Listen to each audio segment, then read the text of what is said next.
La tarea de predicar la Biblia a los adolescentes y jóvenes parece abrumadora cuando consideramos las distracciones de nuestra era digital, las ideologías que quieren cautivar sus mentes y la multitud de mentiras que el mundo les presenta. Uno puede sentirse insuficiente y muy pequeño para esta tarea tan urgente. Si te sientes así cuando estás frente al desafío de predicar a los jóvenes, a quienes deseas apuntar a Cristo para su gloria, ¡felicitaciones! Dios se complace en poner su tesoro en vasos de barro como tú y como yo, como dice 2 Corintios capítulo 4, versículo 7, para que la extraordinaria grandeza del poder sea de Dios y no de nosotros. En otras palabras, tu pequeñez ante el enorme reto de predicar a los jóvenes no te descalifica para esa tarea. Más bien es algo que te califica si estás dispuesto a predicar el Evangelio con fidelidad para la gloria de Dios y no para la tuya. Al mismo tiempo, aunque cada generación tiene sus diferencias, hay un sentido en que cada generación es igual hasta el día en que Cristo regrese. Toda generación necesita abandonar la idolatría, que es poner cualquier otra cosa en sus vidas en el lugar que solo merece Dios. Toda generación está caracterizada por corazones de piedra que dependen de la obra del Espíritu Santo por medio de la palabra de Dios para entonces nacer de nuevo y atesorar a Cristo. Toda generación necesita el Evangelio. Es por eso que no tenemos que tratar de reinventar la rueda. Estas verdades deberían llevarnos a confiar más en el poder y la necesidad de la predicación del Evangelio a los jóvenes, y también deberían animarnos. Ahora bien, ¿cómo podemos ser fieles en nuestra predicación a las nuevas generaciones? Hay demasiado para hablar al respecto, pero estas son 5 lecciones que han sido vitales para mí. En primer lugar, procura tener a Cristo en el centro de tu predicación. En 1 Corintios capítulo 2, Pablo le escribió a la iglesia que él nada se propuso saber entre ellos excepto a Jesucristo y este crucificado. Eso no significa que no podamos hablar de diversos temas en nuestra predicación. En la misma carta, Pablo habla de dones espirituales, habla de soltería, habla de la cena del Señor y de otros asuntos, pero él todo lo enseñó a la luz del Evangelio, buscando resaltar la obra de Cristo y cómo debemos vivir a la luz de esa realidad. La mayor necesidad de los adolescentes y jóvenes es conocer a Cristo y atesorarlo cada día más.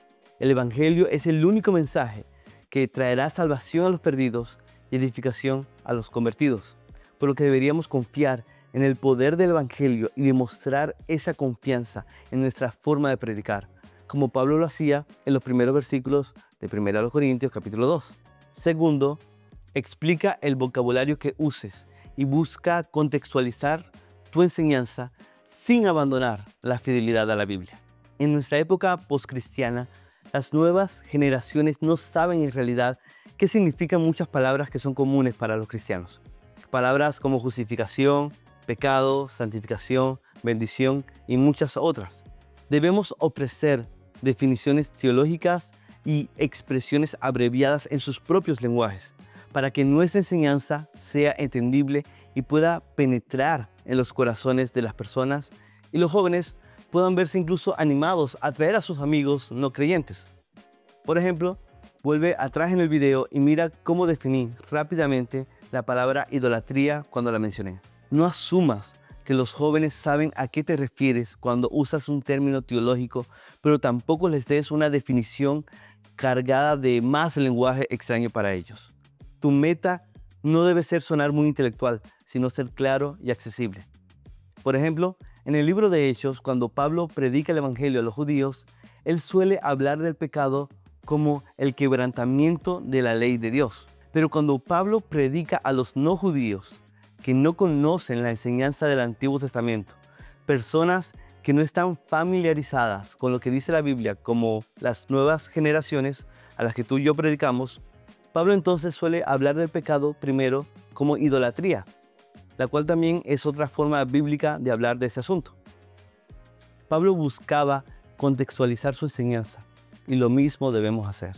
Tercero, busca abordar de antemano las dudas y preguntas actuales de las personas que te escuchan. Esto es algo que Pablo nos modela en su carta a los romanos, por ejemplo, en donde él se va adelantando a las preguntas que tienen sus lectores en su generación y las va respondiendo a medida que avanza su argumento. Esto implica entender nuestra predicación como una forma de hacer apologética, es decir, defender y explicar nuestra fe, lo cual es indispensable en una cultura postcristiana como la nuestra. Cuarto, procura conocer a los jóvenes y su visión del mundo lo suficiente como para saber cómo aplicar la enseñanza de la Biblia a sus vidas. El propósito de la predicación no es la simple transmisión de información, sino la transformación de nuestros oyentes. Así que es importante entender las distintas narrativas de nuestra cultura moderna, las formas en que los jóvenes entienden sus vidas y cómo debemos vivir, y ayudar a los jóvenes a ver cómo el Evangelio confirma aspectos de esas narrativas, pero al mismo tiempo las desafía con implicaciones prácticas en nuestro día a día. En ese sentido, creo que todo predicador debería estudiar con detenimiento la forma en que Pablo predicó a los atenienses en Hechos capítulo 17. Por último, como quinta lección, procura primero ser impactado por el mensaje que vas a predicar antes de predicarlo a los demás. Las nuevas generaciones detectan fácilmente cuando somos falsos, cuando no conocemos a fondo lo que enseñamos, cuando eso no ha impactado nuestras vidas y cuando no estamos viviendo las cosas que predicamos. Ellos buscan algo auténtico y deberían poder encontrarlo no solo en nuestro mensaje, sino también en nuestra forma de compartirlo y nuestra forma de vivirlo. Esto es lo que nos dará credibilidad como predicadores. En todo momento debemos recordar que no podemos llegar a los corazones de las nuevas generaciones si no hablamos a otros desde nuestro propio corazón. De nuevo, hay mucho más para añadir a todo esto, pero creo que estos consejos son fundamentales para una predicación fiel.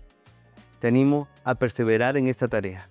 Dios se deleita en usar vasos de barro como nosotros para llevar su verdad a una generación asediada por mentiras. Para más lecciones y recursos para el ministerio a los jóvenes, haz clic en el enlace en la descripción de este video y suscríbete a este canal.